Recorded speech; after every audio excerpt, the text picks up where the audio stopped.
Todas esas entidades del mundo real que observamos, en el caso de la programación, tenemos que traducirlas a un lenguaje entendible por la máquina. Por ende, necesitamos encontrar una representación conceptual. Necesitamos encontrar un concepto para representarlas y manejarlas a nivel de programación.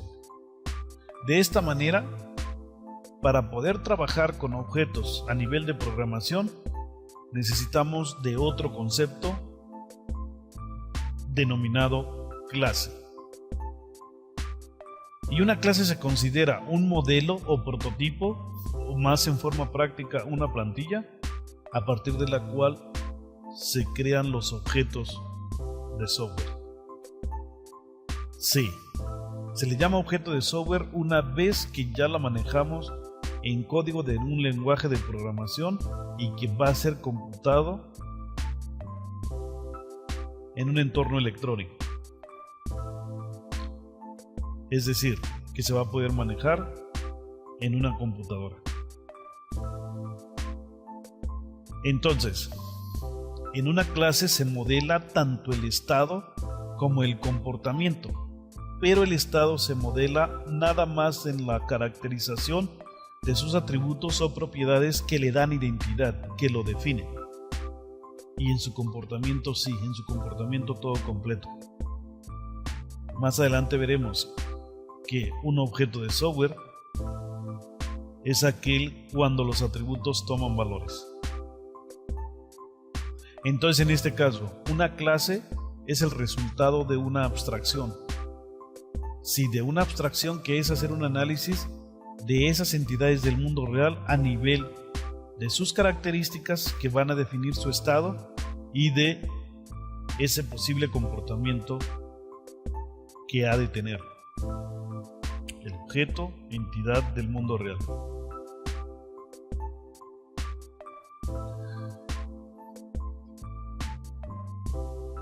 Los objetos de software, en este caso, los vamos a ver como conceptualmente similares a los objetos del mundo real. Tal vez no siempre es posible traducir todo lo que es un objeto o entidad del mundo real a lo que es una expresión en un lenguaje de programación, pero siempre hay que tratar de representar lo más que se pueda, dependiendo del contexto en el cual queremos trabajar con esas entidades del mundo real. Entonces, estos aspectos, tanto el estado como el comportamiento, se van a encapsular en lo que es una clase, y a partir de esa clase habremos de crear lo que se le llama instancias, o mejor conocidos como objetos. Entonces, pues, la clase tiene campos para almacenar el estado a nivel de las variables en términos de programación, que van a representar esas características que le dan identidad a una entidad del mundo real. Y también expone el comportamiento de esa entidad, y lo hace a través de métodos. En el caso de los lenguajes de programación como Java, y en algunos otros lenguajes se les denomina funciones. Entonces, bien, los métodos, que es el comportamiento, operan sobre el estado interno de los atributos. Esto es, por ejemplo, en el caso de la bicicleta, ¿sí? Incrementar velocidad depende el número de revoluciones en los cuales se aumente esa velocidad, el valor del atributo velocidad va a cambiar. Bien, entonces ese comportamiento, que generalmente va a estar alrededor de los atributos del objeto, se van a encapsular en la clase. que bien dicho es una cápsula que contiene tanto la declaración de los atributos que determinan el estado de una entidad, como también el comportamiento. A manera de resumen, los atributos de una clase contienen el estado del objeto o entidad del mundo real. Los métodos de una clase representan el mecanismo de interacción con el mundo exterior del objeto o entidad del mundo real, pero en cuanto a su representación en programación. En términos prácticos, una clase que representa la abstracción de un objeto del mundo real o de una entidad o ente del mundo real no debe de contener un método ejecutable, como lo es en el caso de algunos programas el método main.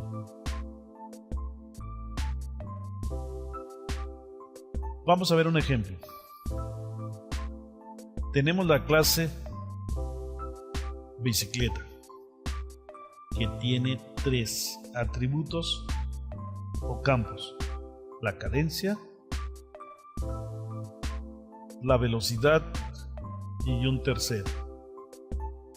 Tenemos algún comportamiento, como es el cambio de cadencia, aumentar la velocidad, aplicar cambios, por ejemplo.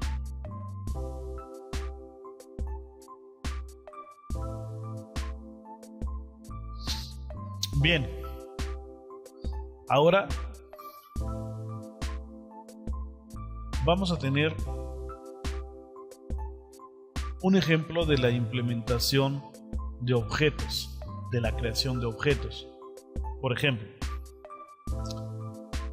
volvamos a ver aquí lo que es la clase bicicleta, que tiene 3 atributos y tiene 5 métodos. Como podemos ver,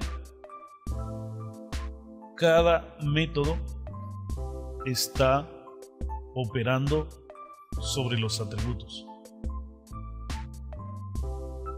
El que los imprime, que se llama imprimir estados,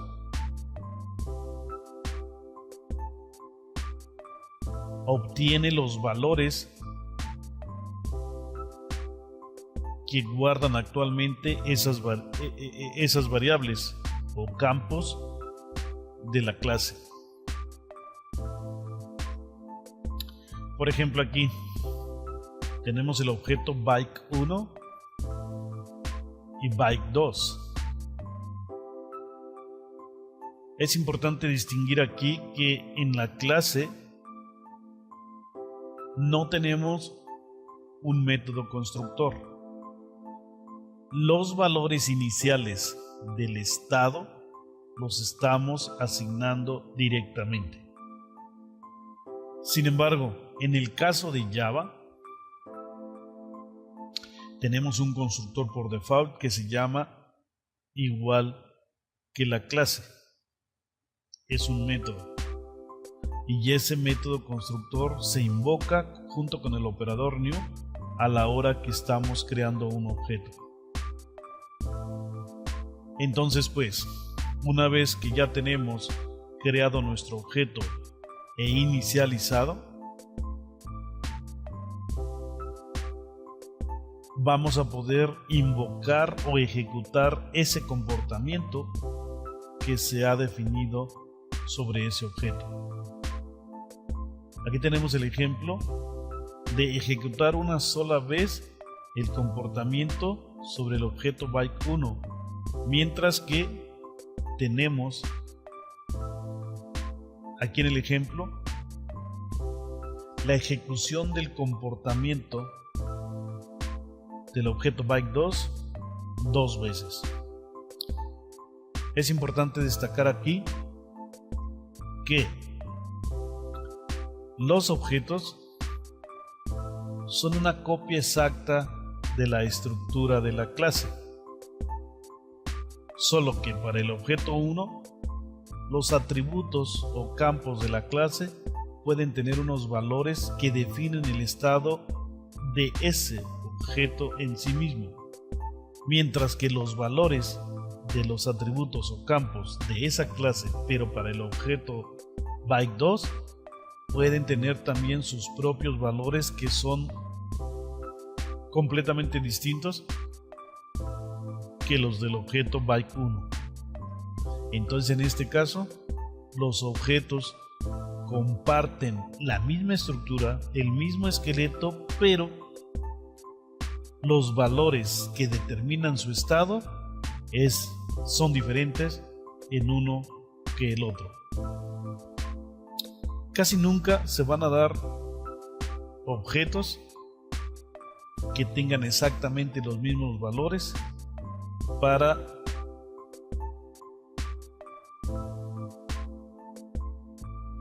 los atributos o los campos de la clase de la cual son tipo. Esto es, casi es imposible que dos objetos tengan exactamente el mismo estado a nivel de los valores de los atributos.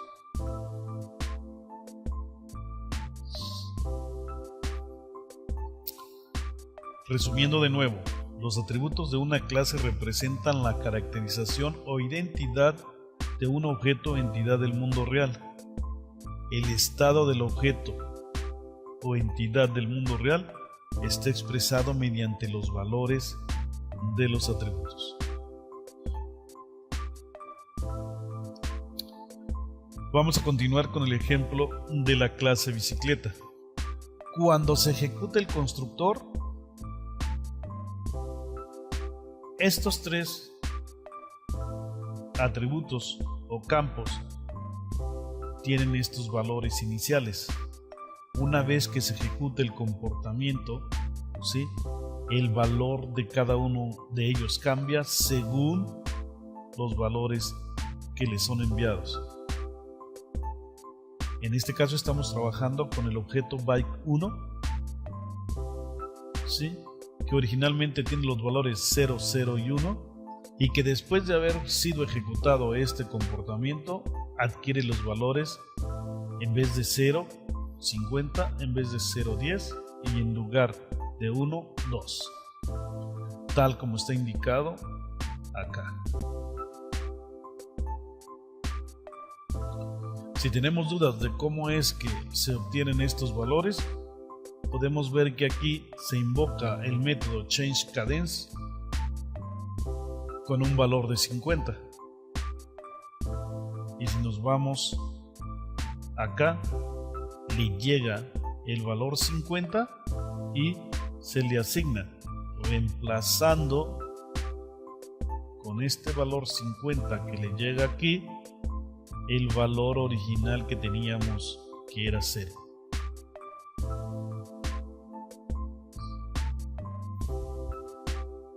Bien, en el caso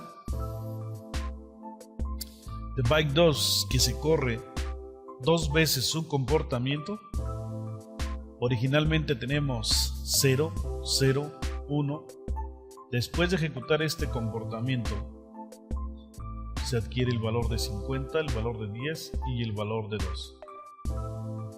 De aquí, de la segunda ejecución del comportamiento, pero con distintos valores, se cambia el valor 50 por el valor 40, y en el caso de la velocidad, que es acumulativa, anteriormente teníamos el valor de 10 y ahora tendremos el valor de 20, y este valor 3 reemplaza el 2. ¿Por qué quedan 40, 20 y 3? Si observamos el código original, aquí el valor se cambia directamente por el valor que llega. Lo mismo aquí, el valor actual se cambia por el valor que llega.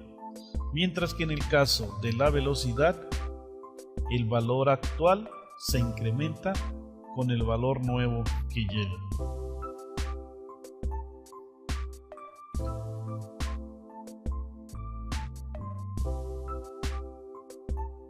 Bien. En los aspectos prácticos de la programación, en este caso de la orientación a objetos, es importante tener en cuenta que el estado inicial de un objeto se establece mediante el método constructor. Por eso, tendríamos ahora la siguiente implementación de la clase bicicleta. Inicialmente tendremos nada más la declaración de los campos o atributos y a través del método constructor le haremos llegar los valores que le serán asignados a esos atributos. Los demás métodos se quedan igual. A la hora de la creación de los objetos, te estaríamos pasando los valores iniciales para cumplir con esta definición de que el estado inicial de un objeto se establece mediante el método constructor. Y después podemos invocar el comportamiento sobre el objeto 1 igual que lo hicimos anteriormente, y también el comportamiento del objeto 2 dos veces ejecutado ese comportamiento. Bien, entonces